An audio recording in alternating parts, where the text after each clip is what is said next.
Hola y bienvenidos al primer capítulo de Mecánica Newtoniana y al primer vídeo de este canal, en el cual podrán encontrar un acercamiento a la ciencia y posiblemente a la matemática. En esta serie de vídeos espero compartir un poco de mi conocimiento, el cual ha sido adquirido mientras curso mi pregrado, y asimismo espero que estos vídeos sean una fuente confiable de consulta y aprendizaje para aquellos que buscan un conocimiento tal vez un poco más teórico y un poco menos fenomenológico de lo que es la física, al menos en lo que viene siendo YouTube en español o fuera de los textos. Entonces, bueno, sin más dilatación, empezamos con lo que viene siendo el primer capítulo en el cual vamos a introducir lo que es la mecánica newtoniana. Bueno, este curso de aquí viene siendo algo más orientado a aquellos quienes se encuentran tal vez en un primer año de una carrera de ciencias o una carrera de ingenierías, tal vez para aquellos que hayan tenido más de un primer curso de física, tal vez después de un curso de física de secundaria. Y posiblemente si es que preguntamos a alguien que ya haya tenido una experiencia tal vez con un curso de este estilo, posiblemente les den algunos consejos, como los cuales son tener algunos conocimientos matemáticos previos. Bueno, algunos de esos conocimientos pueden ser tal vez álgebra lineal y en mucho más medida posiblemente el cálculo diferencial e integral en una o varias variables. Bueno, también evidentemente lo que viene siendo la combinación de estas dos ramas de matemática, como puede ser las ecuaciones en derivadas ordinarias, que se usan mucho obviamente en lo que viene siendo la integración de las ecuaciones del movimiento, y tal vez en menor medida lo que son las ecuaciones en derivadas parciales. Generalmente esos cursos suelen tomarse al inicio de las carreras, donde generalmente estos cursos de matemáticas se suelen ver a la par que el curso de física. Entonces, tal vez lo importante por el momento no sea entender con profundidad cada uno de los conceptos matemáticos que se ven por esa parte, puesto que es un curso tal vez algo básico. Sin embargo, es muy importante saber usar sus resultados y sobre todo saber aplicarlos en la física, saber cómo usarlos a favor de nosotros para poder calcular lo que nos interesa o para poder obtener información de interés físico. Entonces, bueno, aunque asumo durante todos estos vídeos que aquellos quienes están viendo esto de aquí ya conocen esa matemática, igualmente introduciré en este primer capítulo algo de matemática necesaria para poder empezar el curso de mecánica. Entonces, eh, bueno, como siempre trabajamos en física bajo un sistema de referencia o hacemos las mediciones respecto a algo, es buena idea empezar primero por definir qué es un sistema de referencia, antes de empezar directamente con las ecuaciones del movimiento de Newton. Entonces, para empezar definiendo qué es un sistema de referencia, debemos recurrir al concepto de espacio vectorial.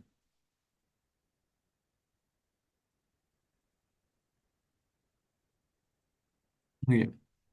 Entonces, sea E un conjunto no vacío y K un cuerpo,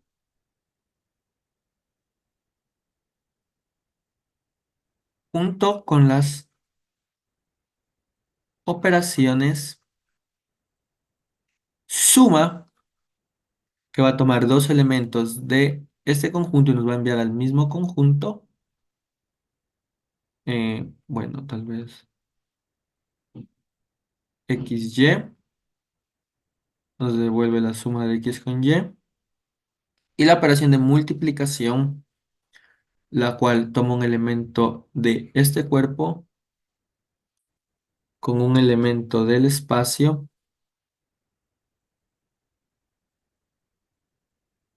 y nos envía al mismo conjunto.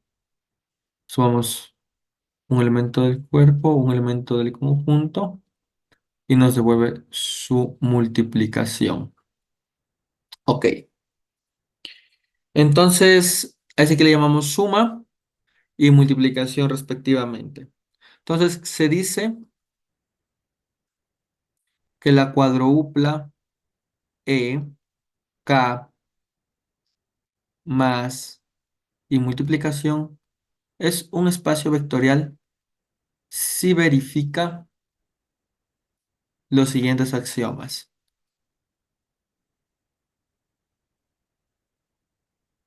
Ok.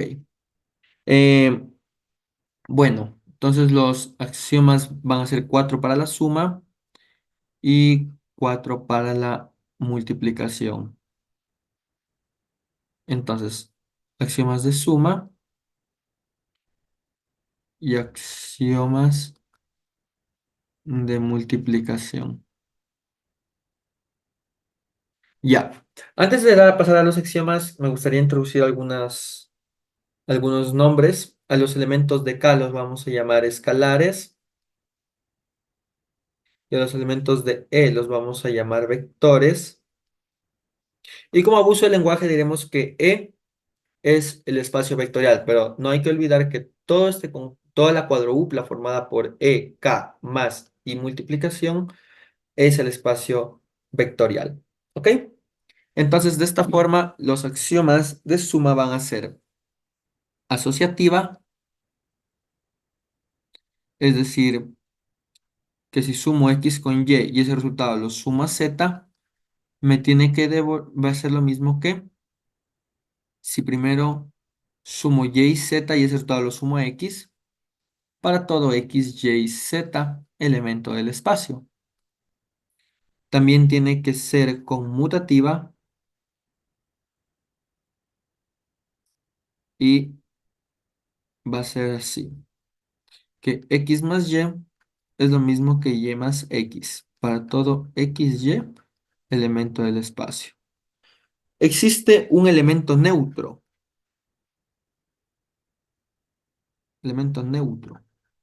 Ok, entonces va a ser, existe, vamos a anotar ese elemento neutro por cero, que pertenece al espacio, para todo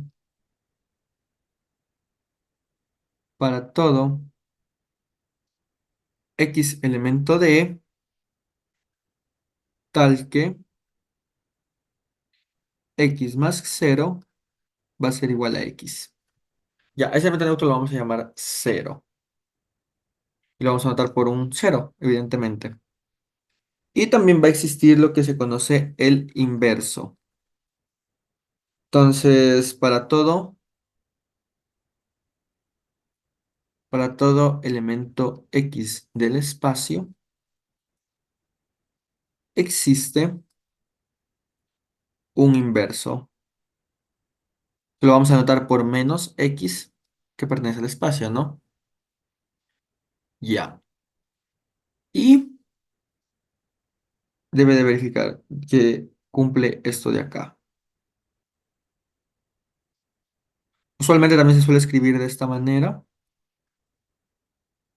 Y además debemos de notar que este elemento inverso es único para cada elemento del espacio. Ya. Ahora, la multiplicación va también a tener propiedades que nosotros esperamos que tenga. Por ejemplo, digamos la distributiva, que lo voy a llamar distributiva 1. También se suele llamar distributiva respecto a la suma vectorial. Entonces tenemos alfa que multiplica a x más y, es lo mismo que alfa x por alfa y, para todo alfa elemento del cuerpo y para todo xy elemento del espacio. Alfa es un escalar, ¿no? Tenemos la distributiva 2 que no es más que una distribución respecto a una suma escalar.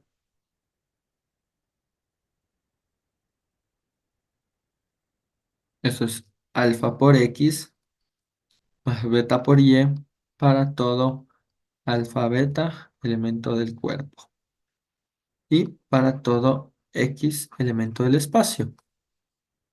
Tenemos también una propiedad asociativa que, bueno, si digamos tenemos alfa y beta escalares que multiplican a un vector x, esto es lo mismo que hacer la multiplicación de alfa por la multiplicación de beta con x. Eso para todo alfa y beta elemento del cuerpo y para todo x elemento del espacio. Y tenemos un neutro también, al igual que en la suma. Bueno, bueno, aquí existe, vamos a entrarlo por un uno que va a pertenecer al cuerpo. Eso va a ser para todo x elemento del espacio, tal que se cumple lo siguiente: uno por x tiene que ser igual a x. Note que este uno viene siendo el uno o de la multiplicación o del elemento neutro de la multiplicación para el cuerpo. Ya. De tal manera que si lo multiplicamos por el vector, nos tiene que volver el mismo vector. ¿Ok? Listo. Entonces, bueno, como con esa definición de espacio vectorial podemos darnos cuenta que va a existir más de un ejemplo o más de un espacio vectorial. De hecho, existen muchísimos espacios vectoriales. Solo necesitamos encontrar un buen conjunto E donde la suma y multiplicación sean cerradas y cumplan todas estas 8 propiedades o esos 8 axiomas y seremos capaces de dar con muy buenos ejemplos. Sin embargo, como este no es un curso de álgebra lineal, ni mucho menos de matemática, procederé a dar el ejemplo sobre el cual vamos a trabajar durante la mecánica newtoniana. Entonces, vamos a usar el ejemplo que yo diría que es con el que vamos a trabajar todo el tiempo, que va a ser este. R3 es un espacio vectorial, donde, bueno, vamos a definir las operaciones de suma de la siguiente forma. Va a tomar un elemento x, un elemento y, va a volver la suma de la siguiente forma. Bueno, sabemos que estas de aquí van a ser triplas. Esto va a ser x1, x2, x3, que al sumar de la tripla y1, y2, y3, nos va a devolver la suma de cada una de sus componentes. X2 más y2, x3 más y3. Muy bien. Y la multiplicación, en cambio, va a estar definida de R3. Obviamente aquí tiene que haber R3 de la siguiente forma. Tomamos un escalar A, lo multiplicamos por un vector X de la siguiente forma. A por X va a ser igual a por X1, X2, X3. Y lo que hace solamente es escalarlo. Es decir, a X1, a X2, a X3. Muy bien. Entonces, bueno, yo no voy a probar todas los 8 axiomas, porque si no esto aquí sería muy largo. Entonces voy a probar, yo diría, tal vez solamente unos cuantos axiomas. Entonces, veamos primero qué pasa con la asociativa de la suma.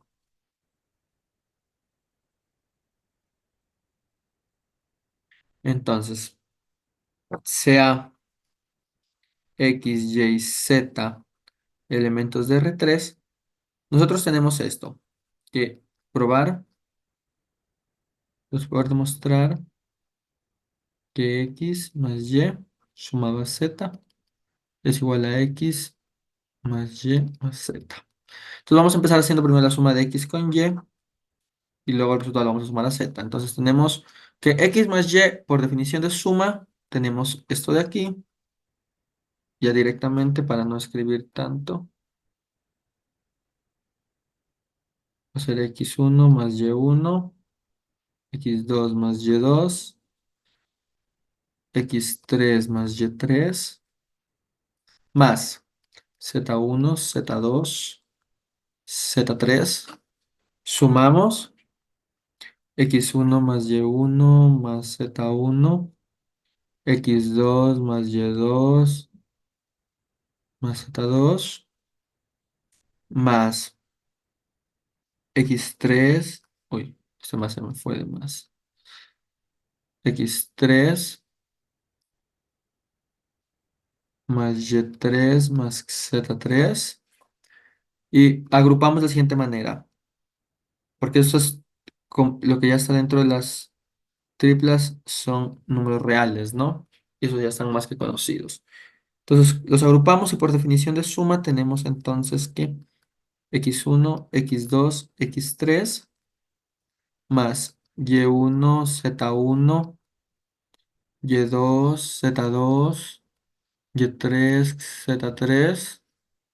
Y esto va a ser igual a, bueno, este aquí es el vector x. Y eso no es más que y más z. Por lo tanto, hemos probado que en efecto se cumple la primera propiedad o el primer axioma. Hagamos uno más. Eh, Aquí podemos observar, digamos, tal vez la existencia del neutro. No sé si lo mencioné ya con anterioridad, pero el neutro tiene que ser único para todos los elementos del espacio, neutro en la suma, ¿no? Ya. Y tenemos lo siguiente. Bueno, como este es un ejemplo ya conocido, evidentemente sabemos que el neutro va a ser el cero, la tripla 0, 0, 0. Sin embargo, en otras ocasiones tal vez nos toque de buscar o indagar cuál va a ser el elemento neutro de la suma y además de eso probar que efectivamente es único para que esté bien definido este espacio. Entonces, como nosotros ya sabemos que va a ser 0, 0, 0, entonces tenemos lo siguiente. X más 0 va a ser igual a, bueno, sea X un elemento de R3, ¿verdad? Ya, entonces tenemos x1, x2, x3 más 0, 0, 0. Por definición de suma tenemos x más 1, 0, x2 más 0, x3 más 0. Y esto, por proveer los números reales, no es más que x1, x2, x3. Y esto es igual a x. Listo. Entonces, bueno, entonces por lo tanto, nos daremos cuenta rápidamente que si buscamos el inverso, tenemos que sea x elemento de R3, nos daremos cuenta rápidamente que el inverso de x no es más que el mismo x pero cambiado el signo. Es decir, x1, x2, x3 más su inverso va a ser menos x1 menos x2 menos x3. Por lo tanto, eso aquí nos va a quedar x1 menos x2, x1, x2 menos x2, x3 menos x3 igual a 0, 0, 0. Listo. Ok. Bueno, aunque aquí, claro, evidentemente va a ser el signo cambiado nada más del vector. En otras ocasiones puede que los espacios vectoriales no sean tan obvios sus elementos inversos y posiblemente no sea solo de cambiar el signo, sino puede que haya que aplicar más de una operación o tal vez sea algo diferente, ¿no? Que se represente con una menos x no significa que solo hay que cambiar el signo al elemento x del espacio para encontrar su inverso.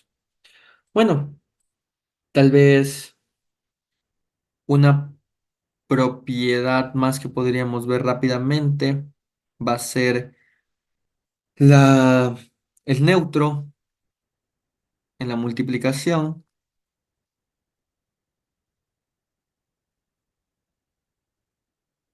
El neutro en la multiplicación. Bueno, entonces sea x elemento de R3. Nosotros sabemos que el uno para el cuerpo va a ser el número uno de los reales, evidentemente. Entonces tenemos el uno que multiplica a un vector, bueno, sería uno por x, ¿verdad? Entonces uno por x1, x2, x3 es por definición de multiplicación uno por x1, uno por x2, uno por x3 y esto es lo mismo que x1, x2, x3 y esto es x. ¿Listo? Entonces, probar las demás propiedades es igual de trivial, no tiene ninguna complejidad y esto se puede ver fácilmente o lo pueden realizar tal vez para aquellos quienes estén interesados en verificar que efectivamente R3 es un espacio vectorial. De hecho, en general, Rn es un espacio vectorial, pero nosotros solo nos vamos a enfocar en R3. Bueno, ahora, como nosotros nos estamos enfocando en R3, me gustaría que notemos lo siguiente.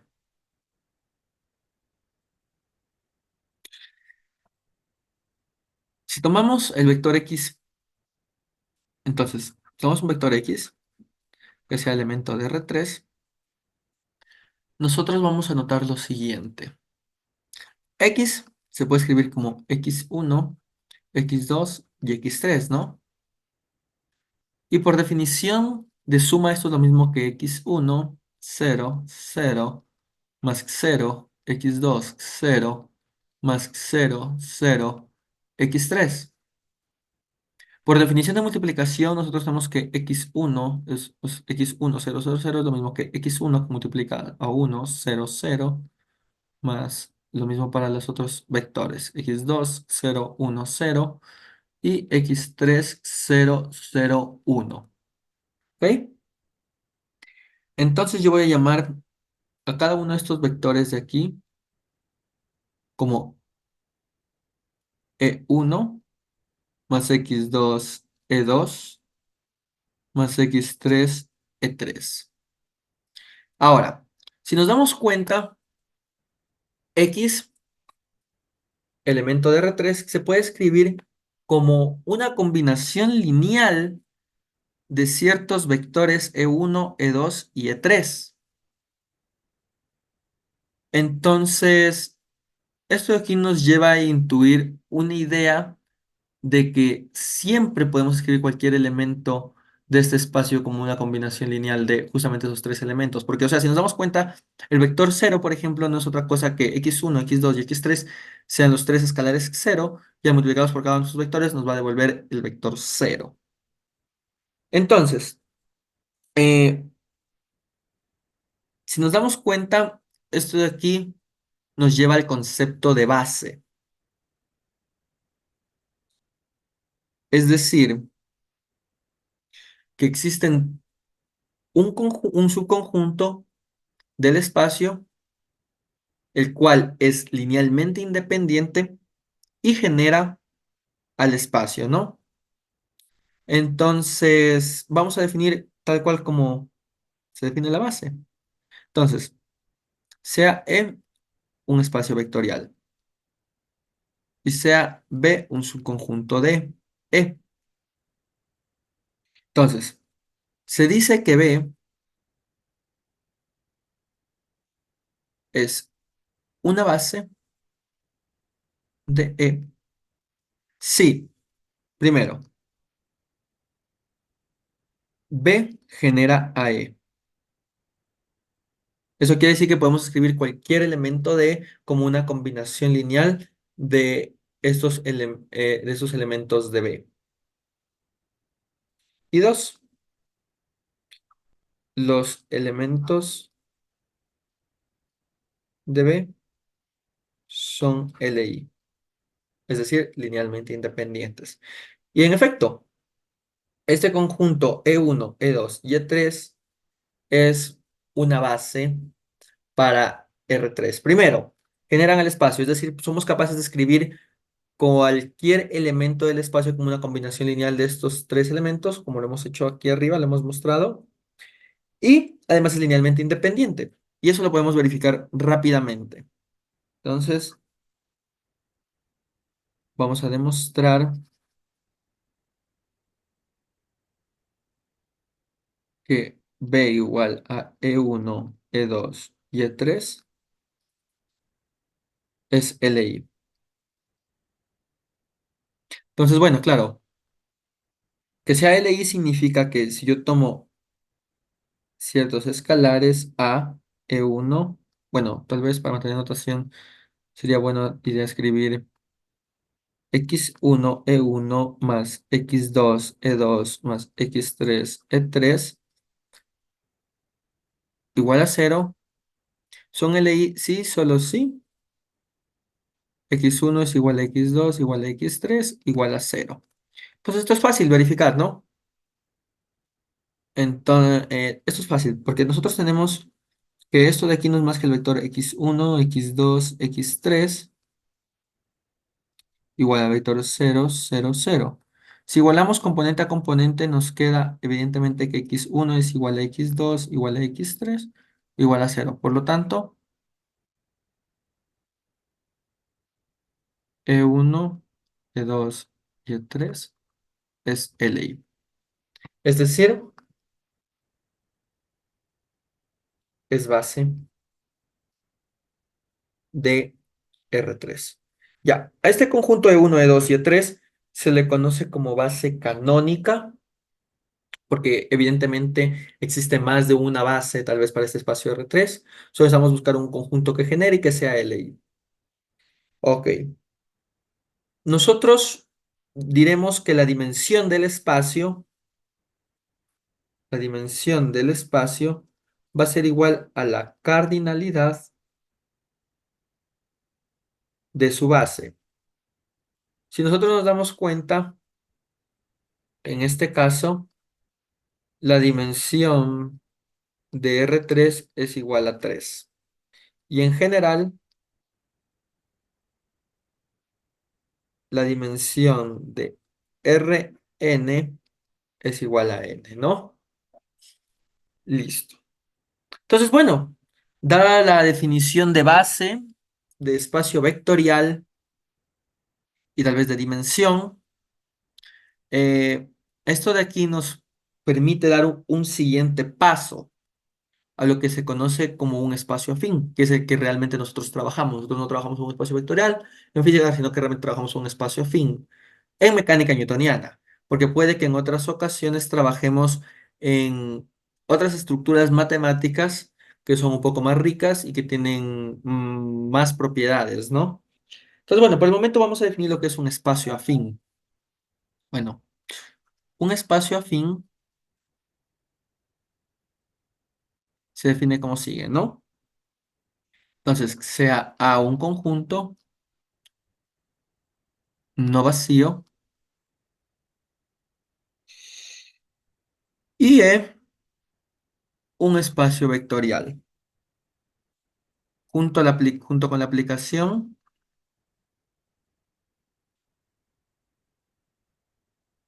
vamos a llamarle phi, que va A en, de A de cruz A hacia el espacio. ¿Ya? Entonces, se dice que A, E y phi es un espacio afín si verifica las siguientes propiedades.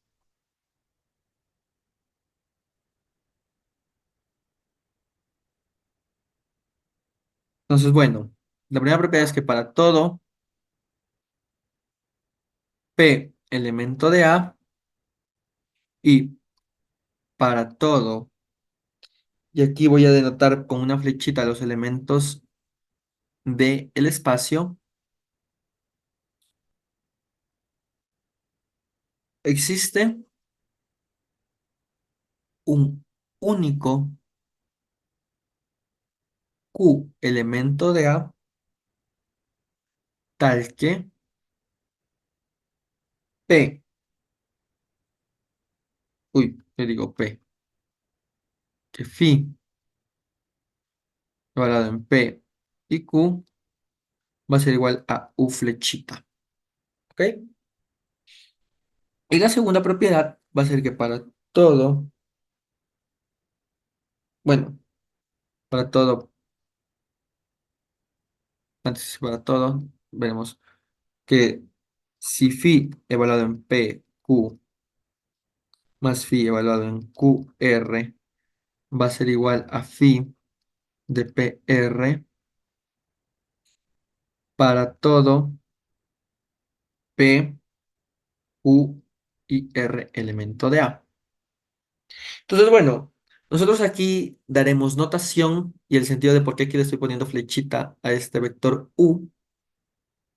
Y es que, bueno, la notación va como sigue. A los elementos de A, a los elementos de A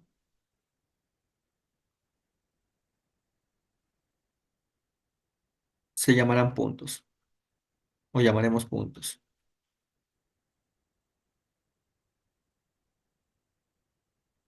Y a E, el espacio asociado o espacio director de A. ¿Ok? A la evaluación de la función phi de PQ, lo escribimos como PQ flechita. Y además, la dimensión de A va a ser igual a la dimensión del espacio. ¿Ok? Entonces, si nosotros hacemos una observación, nos daremos cuenta de lo siguiente.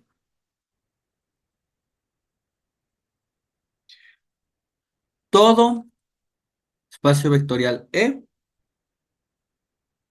es un espacio afín con la siguiente operación, o bueno, con la siguiente aplicación. Esta aplicación phi va a ir del espacio, bueno, como el espacio director y el espacio es lo mismo, entonces vamos a tener E cruz E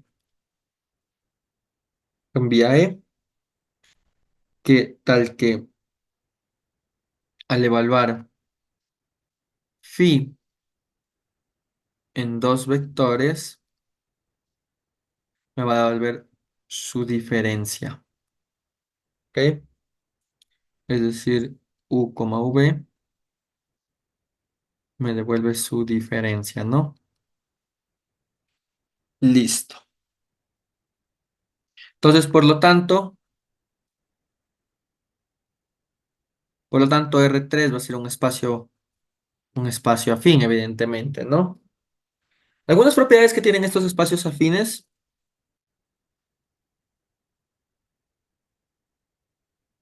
son las siguientes, que tal vez ya son algo conocidas. La primera es que eh, PQ va a ser igual a cero si solo si P es igual a Q. 2. PQ va a ser igual a menos QP para todo PQ elemento de A. Y PQ va a ser igual a RS si solo si PR es igual a QS. Estas son algunas propiedades que cumplen y seguramente algunos de ustedes van a estar familiarizados con ellas. Entonces, bueno, de aquí podemos darnos cuenta cuál es la razón por la cual nosotros constantemente en nuestros cursos de física denotamos con una flechita al vector de posición, al vector de velocidad, al vector de aceleración, puesto que estamos no trabajando en un espacio vectorial, sino en un espacio afín, donde evidentemente la notación aquí va a ser con una flechita. Y si somos un poco observadores y lo analizamos, realmente estos espacios afines cumplen todas las propiedades que nosotros esperamos que cumplan nuestros vectores en los espacios en los cuales trabajamos, ¿no? Sobre todo ya estamos familiarizados con algunas de ellas o con todas de ellas, es que ya hemos hecho un curso de física elemental y posiblemente aquí lo estamos formalizando un poquito y le estamos dando un poquito más de estructura sobre sobre el espacio en los cuales estamos trabajando, ¿no? Entonces, ya dado esto de aquí, podemos definir lo que es realmente un sistema de referencia.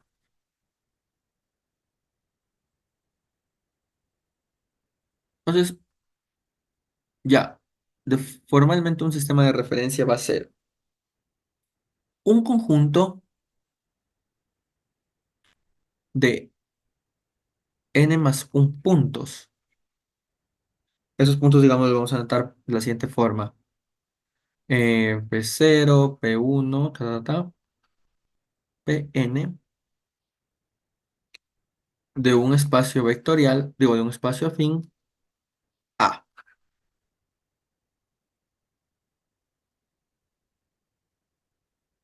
Entonces, se dice que este conjunto de aquí es un sistema de referencia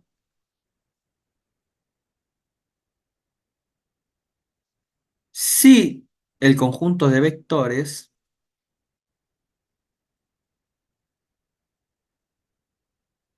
P0, P1, P0, P2, hasta P0, Pn, es una base, es una base de E, donde E va a ser el espacio director o el espacio asociado de A, ¿no? Entonces, vamos a llamar a P0 como el origen del sistema, como el origen del sistema de referencia, y las coordenadas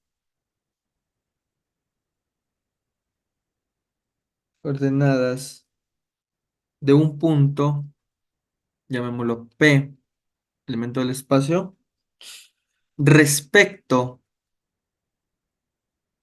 a un sistema de referencia,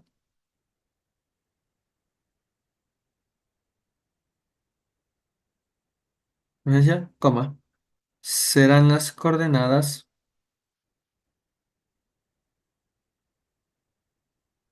del vector OP. En este caso, O es el origen. ¿Ok? ¿Ya? Listo. O es el origen y eso va a ser respecto a la base B del espacio.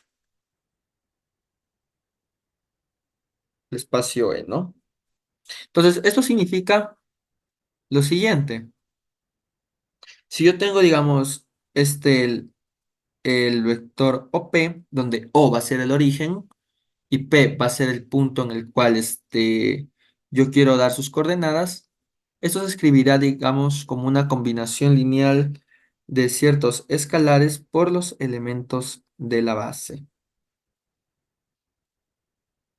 evidentemente, ¿no? Donde, bueno, evidentemente E1 hasta En son los elementos de la base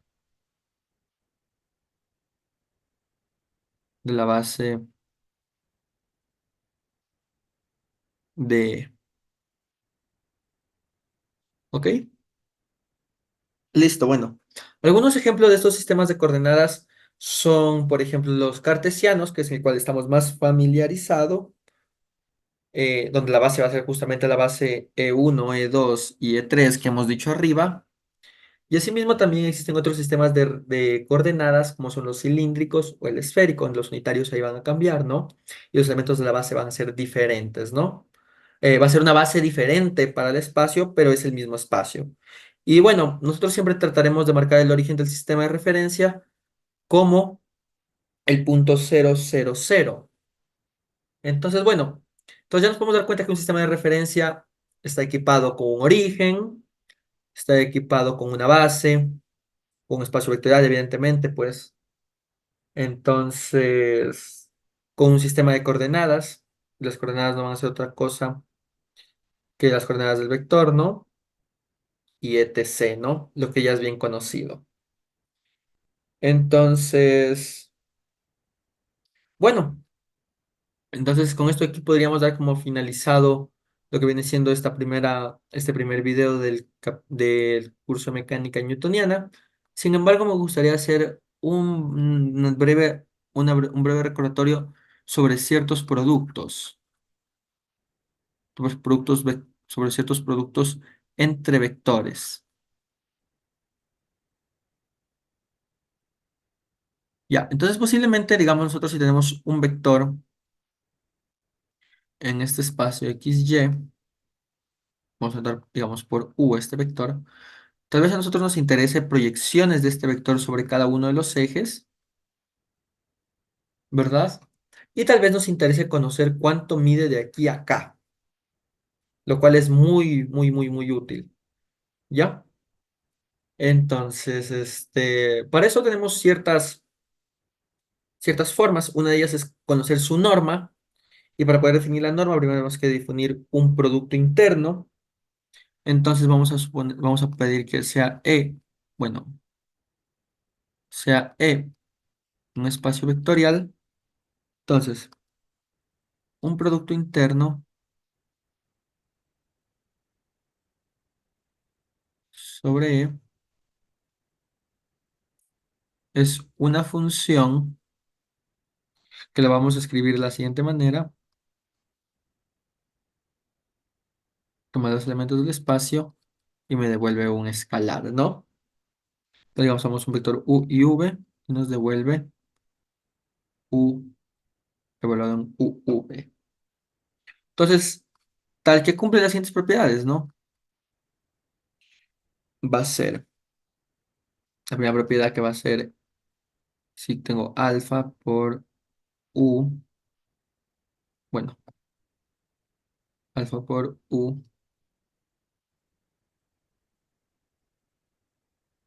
no, alfa por U más V por W, esto va a ser alfa que multiplica a U por W más V por W. La segunda propiedad es que X, digamos, U y V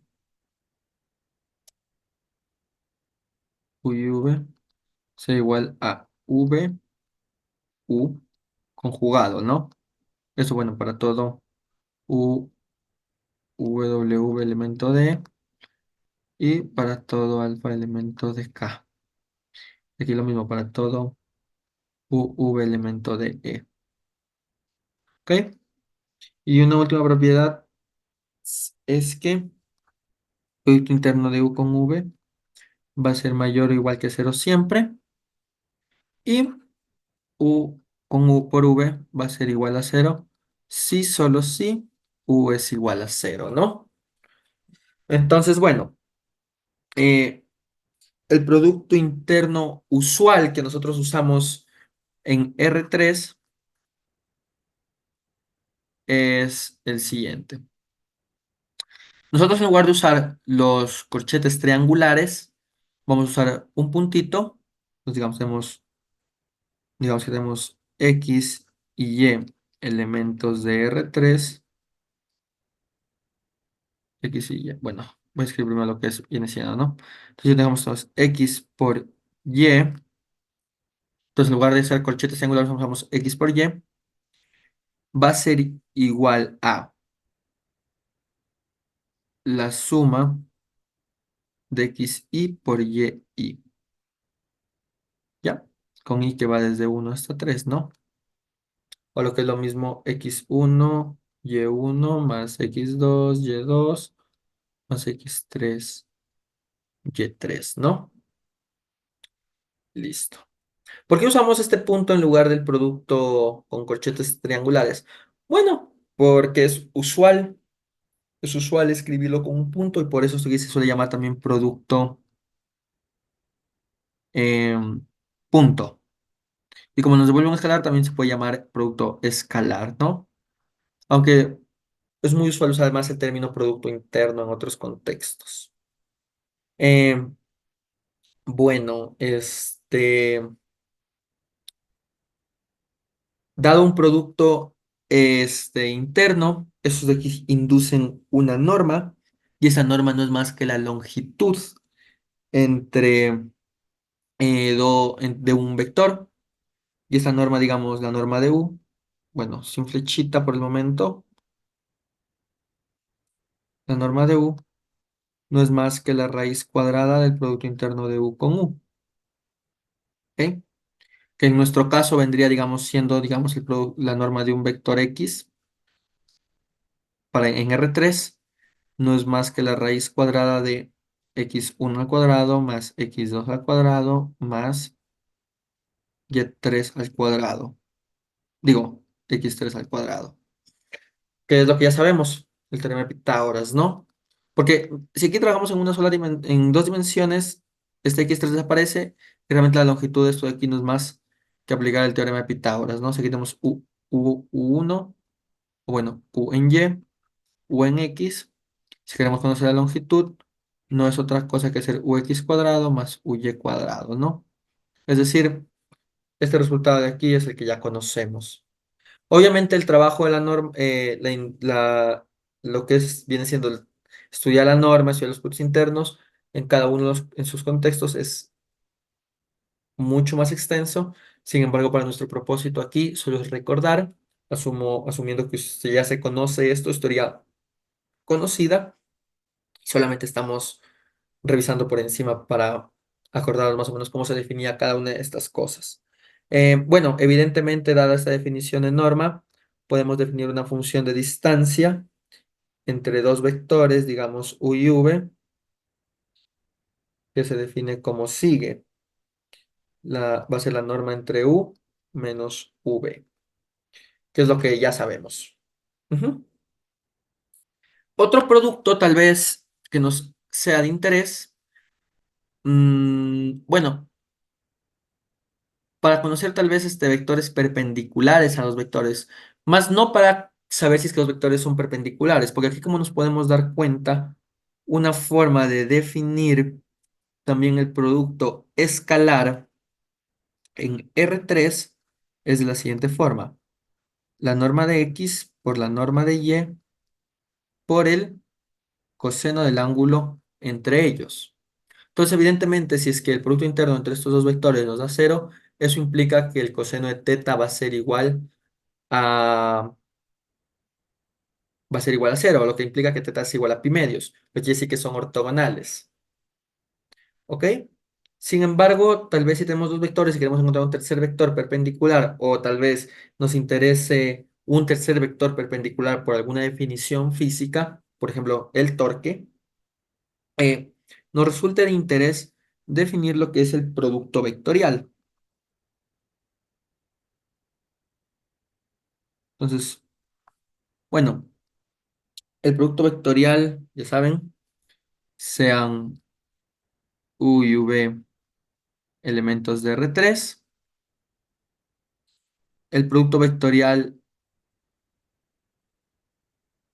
el producto vectorial entre u y v devuelve un vector W que es perpendicular a U y perpendicular a V, ¿verdad? Bueno, entonces, este vector W, ¿cómo lo vamos a encontrar? Bueno, como memotecnia se suele usar esta notación de determinante. Sin embargo, hay que recordar que esto realmente no es un determinante, solo es una memotecnia para recordar cómo están definidos este, el producto vectorial. Entonces, aquí vamos a poner U1, U2, U3, V1, V2, V3. Entonces, evidentemente, esto aquí va a ser V1, U2, digo, U1, U2, no, estamos mal. Evidentemente, esto aquí va a ser U2, U3, V2, V3 por E1 menos, menos U1, U3, V1, V3 por E2 más U1, U2, V1, V2 por E3. Listo. Entonces lo suyo sería resolver estos determinantes y eso nos va a dar la forma del producto vectorial. Bueno, entonces por lo tanto yo creo que se ha cumplido el objetivo de este primer video, el cual fue definir lo que es un sistema de referencia. Y para el próximo video esperaría ya introducir algunas magnitudes dinámicas, como son la posición, la velocidad y la aceleración. Sin embargo, la introducción de estas magnitudes no es posible sin primero haber definido un sistema de referencia, porque las mediciones que se realizan de cada una de estas cantidades siempre se hacen respecto a un origen de coordenadas, y el origen de coordenadas, como se puede dar cuenta, se encuentra dentro del sistema de referencia. Igualmente, el sistema de referencia va a ser muy importante más adelante, porque tendremos que saber distinguir entre sistemas de referencia inerciales y no inerciales. Bueno, la introducción de estos conceptos serán en su en su debido momento, considerando las leyes de Newton, y yo creo que por el momento con esto se puede dar por finalizado este primer video.